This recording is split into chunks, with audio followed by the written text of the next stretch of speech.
Okay, so in the previous class we discussed about post-Mauryans, art and architecture. Now we will discuss about art and architecture during Gupta's time or Gupta's age. Okay, Gupta's age, remember, in Indian history, two age is called golden age. One is Gupta's age, okay, another is Mauryan's age. And in some book it is also mentioned about the Mughal era. That were also called as golden age. Golden age is not based upon what you call secularism or for a specific king. Golden age means in that particular age, people were also happy, less war, plus art and culture development is more at that time. Okay, so like that only, Gupta's age is also called as golden age.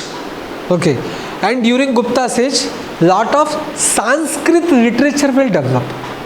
Sanskrit literature were highly developed during Gupta's time, and the construction of the standalone temples that were also started during Gupta's time. Later it will be, it is developed into a Nagara style of temple architecture. Temple architecture actually throughout the India we have a two type: Nagara style of architecture and Dravidian style of architecture. Dravidian style of architecture, South India. North India, Nagara style of architecture. Okay, but the base of Nagara style of architecture, temple architecture, that was started from Gupta's age. Okay, and three religions were predominant at that time. Major three, same: Jainism, Buddhism, as well as Hinduism or Brahmanism. Okay, that were there. The Gupta's rulers, those were Hindus. Okay, they follow the Vaishnavism, Vishnu, but still they have a tolerance towards the other religions. For other religions, towards the other religions, they have a tolerance. Even the teacher of the son of Samudragupta was a Buddhist monk. Okay, so they were highly tolerant towards the other religion. During Gupta's time, three deities were worshipped. Majorly three deities were worshipped. One is Vishnu, another is Shiva, then third is Durga, we say, Shakti or Durga. Shakti, in South India, they call the Amma, they say the Peddamma Talli, like that. Shakti. So this were the, in the west, not west, eastern part they called Kali. So that were the three. So three main deities were there. Now what are the development of cave architecture during Gupta's time? So the architecture of the cave remains same, but mural paintings were introduced in the caves. That were the changes. Ashoka time, simple caves. Post Ashoka we have a sculptures are present in the caves, plus double story caves are there. Okay, in this time also it is continued, but in the wall of the caves we can find the mural paintings, the paintings which are done on the walls. That paintings are called mural paintings. Okay, so that were the newly features which were added to the caves architecture during Gupta's time. Example, we have a Ajanta cave and Ellora caves. Very famous caves are there, Ajanta and Ellora caves. Okay, Ajanta and Ellora caves, it is World Heritage Site. Okay, and it is located in the Aurangabad district. Recently that Aurangabad name has been changed. Okay, so recently it has changed, Aurangabad name. So it is located in the Maharashtra Aurangabad district, Ajanta and Ellora caves. So one by one we will discuss. Ajanta, total 29 caves are there. In Ajanta, how many total?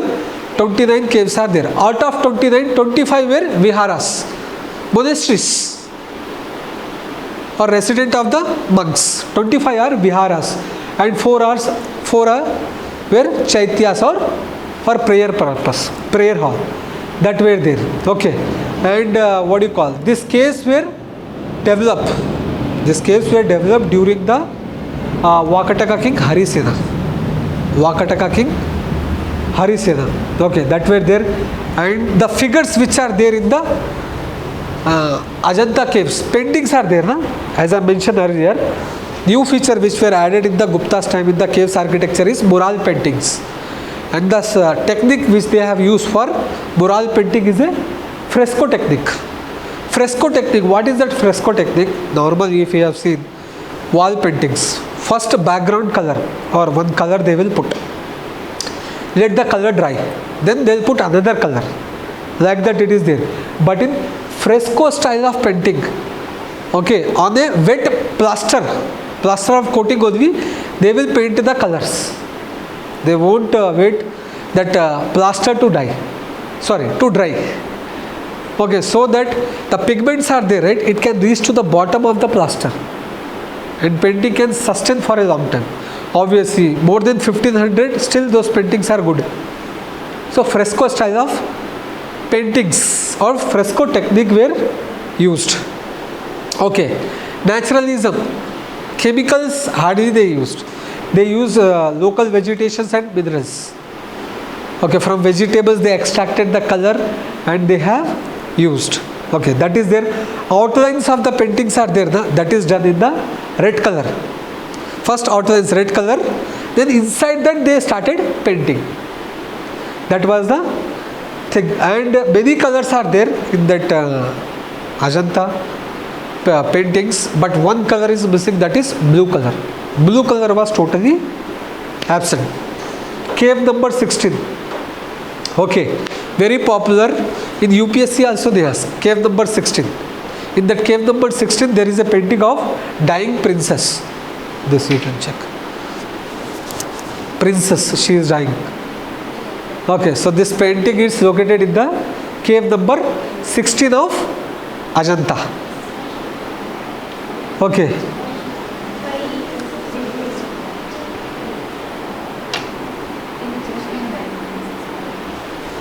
Then what about the theme?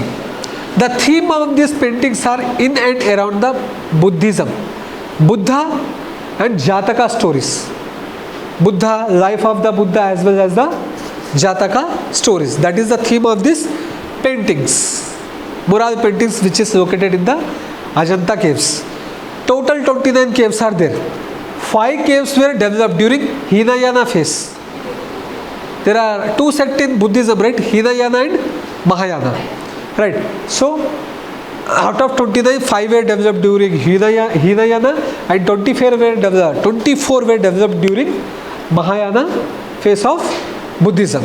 And see, 2 Chinese Buddhist travelers were there. Fahin, he visited during Gupta's time. Chandragupta. Yansang, he visited during Harshavardhana.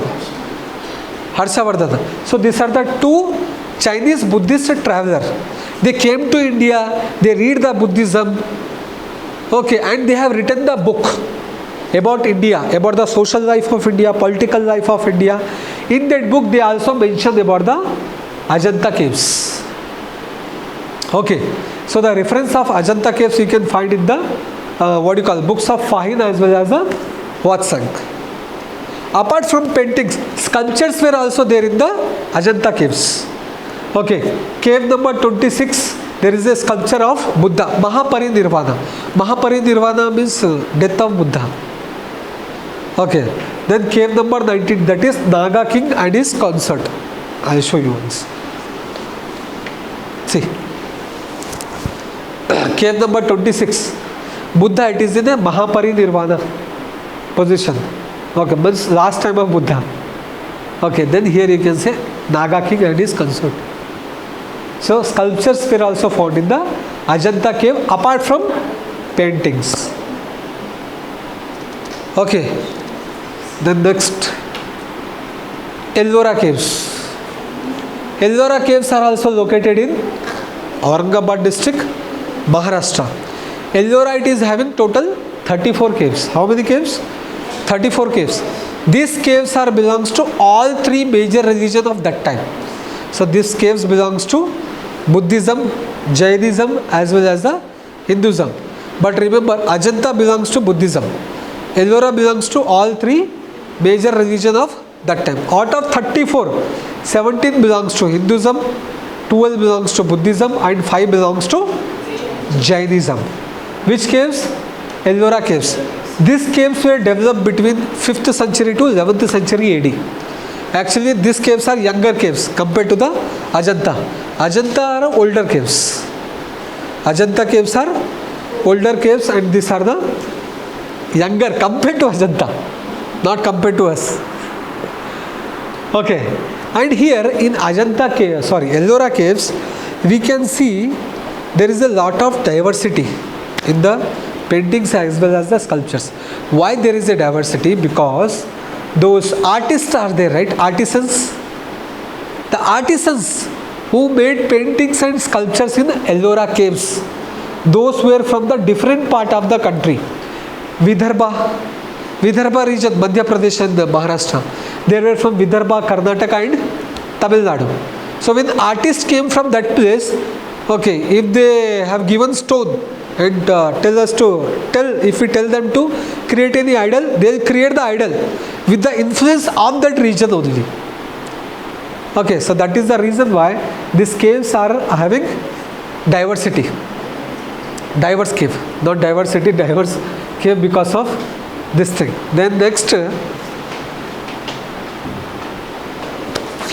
1 to 12 caves. Numbers are there. Have you ever visited to Ajanta and Ellora? One day it cannot be possible. Okay, 1 to 12 Buddhist cave, 13 to 29 Hindus cave, and 30 to 34 Jains. Jains also not Shwetambar, Digambar. In Jains also there are two sets, Shwetambar and Digambar. Digambaras, nude people are there, no? That one. So this 30 to 34 cave number were dedicated to the Digambaras Jains, not the Shwetambaras. Okay. And Hindus and Buddhist caves are there, right? They were developed during Rashtrakutas time. Rashtrakutas, Karnataka rulers, Rashtrakutas.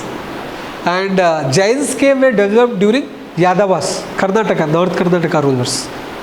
Famous caves are also there. Okay, cave number 10. That cave, it is a Buddhist Chaitya.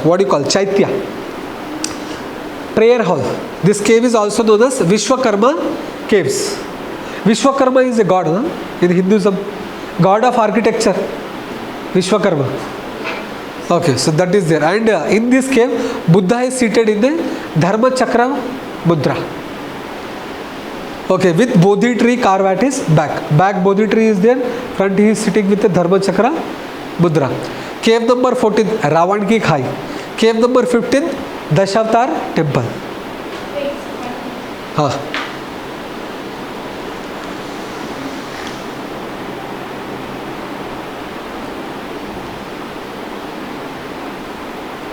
Done?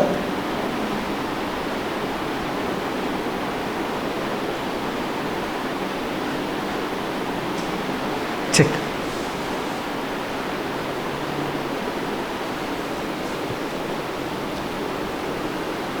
Cave number 16, very popular cave and very important also of Ellora caves.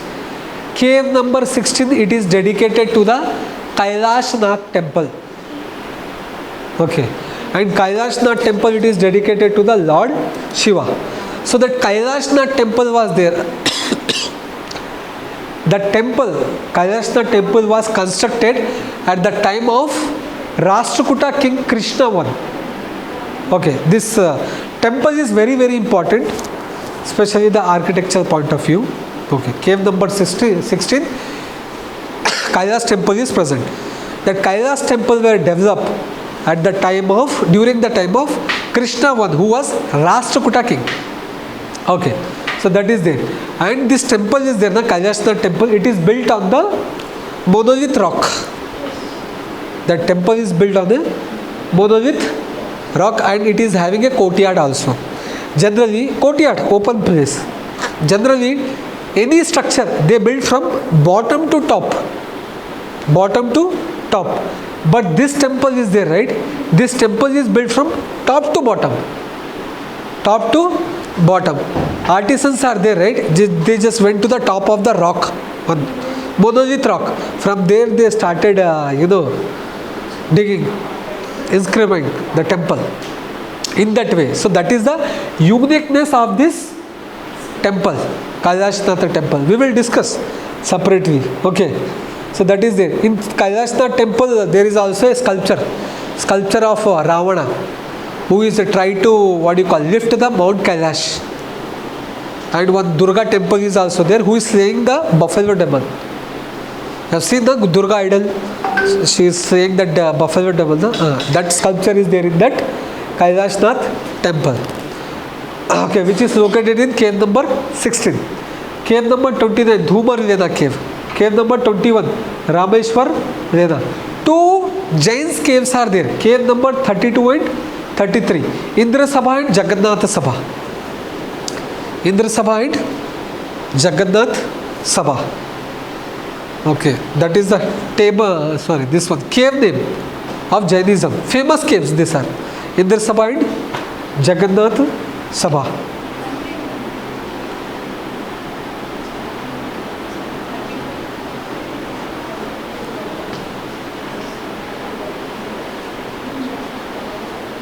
Done? Okay. Now Kailash, see, check. This is an image of Kailash Nath temple. Wait, here. Kailash Nath temple. Okay. So this was a one single piece of rock. From top it is till they go bottom. Understood? So this is located in the cave number 16 of Ellora caves. What? It is located in Maharashtra. But remember, Kailash Nath temple, the architectural style is of Kailash Nath temple is more to the Dravidian rather than Nagara style. It is more similar to Dravidian style of architecture, Kailash Nath temple. Okay, so it's carved out. It is made from one monolith rock whose dimension is 200 feet long and 100 feet height, breadth, and this height also there. But anyway, that is not important. Important, the temple consists of 4 parts. It is having 4 parts. Main shrine of Shiva. Main shrine. Okay, then entrance gateway is there. That is there. And intermediary shrine for Nandi. I hope if you have ever seen that Shiva temple, the Linga, main Garbhagriha is there. That is main shrine. About just outside. Nandi shrine will be there. That is there. And Mantapa is also there, surrounding the courtyard. Mantapa. In South India we have the Mantapa, where people, devotees, they sit, they take prasadam and all those things. That is also. So these are the 4 parts of this temple. Okay. Pillars were also there. In these temples, pillars were also there. Anyway, this the temple is constructed in such a way that below of that shrine, if you look outside, that temple, it is on the lion, elephant and lion. Okay. They made in such a way that if we look from the outside, the temple, outside from the temple, it's look like that whole temple or the whole structure is carried on the back of the lion and elephant. Okay, in that way it is constructed.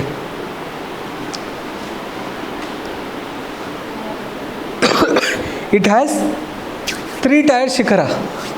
3-tier shikhara we has. Okay.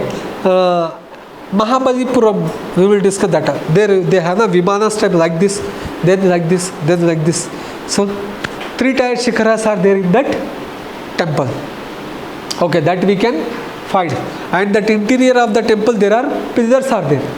Halls, which is having a pillars also. Pillars, the shape of the pillar is square. Those are not hollow pillar, solid pillar only. So that is there. And apart from that, in that temple only we have a sculptures of goddess Durga, who is slaying the this buffalo demon, as well as another sculpture is there, Ravana. Ravana, he is trying to lift the Mount Kailasha. Okay. And on the walls there is a scene of Ramayana. Ramayana scenes are there, which are depicted on the walls of these temples. And the architecture characteristic of this temple is more Dravidian. More Dravidian. Okay. So this is about the description of Kailash Nath temple, which is located in the cave number 16 of Ellora caves. Okay. Then next, see this. Ravan is trying to lift the Kailash, and Shiva with his family, Lord Shiva with his family. The next, Bagh caves. Bagh caves. Bagh caves are located in the Madhya Pradesh. It is on the river bank of Bhagidi. These caves are in the river bank of Bhagidi. Bagh caves, which were developed during 5th to 6th century AD. At that time it was developed. And these caves are totally belongs to Buddhism. Ajanta, Buddhism. Ellora, 3 religion. Bagh caves, Buddhism. Structures, it is similar to Ajanta caves only. Okay, it is similar. But here, these caves are there, right? More materialistic in nature rather than spiritual. Spiritual, Ajanta and Ellora, we have what you call sculptures and paintings of God, Goddess. Here, nature and materialistic things are there. Those are more in this Bagh caves. Then we have a Junagadh caves. Junagadh caves, it is located in Junagadh district of Gujarat. Junagadh caves. So here in the district there are 3 different places. There we can find these caves. Khapra, Kodia, Babe Pyare, Uparkot. Unique feature of these caves are Uparkot. Prayer hall is there. Above that prayer hall there is after that prayer hall there is a Uparkot, citadel, high raised platform. In IVC we have studied, right? That is there in this Junagadh caves. Okay. The PPT is I have already uploaded in ERP resources. Okay. Done. Then next we have Mandapeshwar caves. See, actually these caves are located in Mumbai, Borivali. These caves belongs to what do you call? Buddhism. Sorry, these caves were dedicated to the Brahmanism during the time of Guptas. But later, during British time, these caves were dedicated to the Christianity. Christianity. Okay, outside of that cave there is a what do you call graveyard for Christians. Okay, this one Mandapeshwar caves, or this is called Mount Perrier caves, popularly. The next Udaygiri caves. This is important actually. It is located in the Madhya Pradesh, Vidisha. Udaygiri caves. These caves were developed during 5th century AD at the time of Chandragupta II. Chandragupta I, then Samudragupta, then Samudragupta's son, Ramagupta and Chandragupta. So Chandragupta killed Ramagupta and started ruling Chandragupta II. So during his time only these caves were engraved. Okay. In this cave there is one important sculpture, that is Varaha avatar sculpture is there. Okay, Varaha avatar sculpture is there. I hope you know Varaha avatar of Vishnu, right? Or it is also called as Boar. And these caves also dedicated to other sculptures were also there. Shiva, Narasimha, Narayana and Skanda. Check this. Varaha avatar of Vishnu.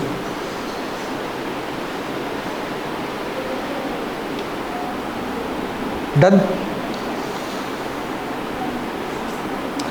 Sculptures. What about the development of the sculptures during Gupta's time? We discuss about caves. Okay. Then we will discuss about sculptures. So during Gupta's time, new school of art were developed in and around the Sarnath. This Kashi, Banaras is there.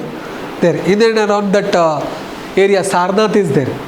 So there in and around the Sarnath, there is new school of art were developed. Apart from that, Gandhara, Mathura and Amravati, right? And they have used the cream color sandstone and metal They use metal also. Gandhara they not use. Gandhara, Amravati and Mathura they use the stones and plaster. But they started using the metal. Actually, Sultanganj, it is one of the places in Bihar. There they found one sculpture of Buddha which is made up of copper.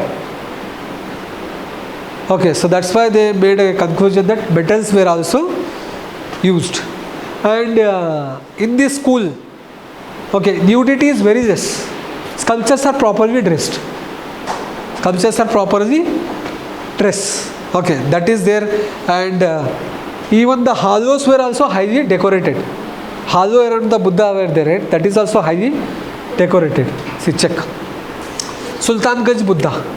See, he is having the clothes, earrings, right? So this is about Sultanganj Buddha, which is made up of copper. 7.5 feet. That is the height of this sculpture.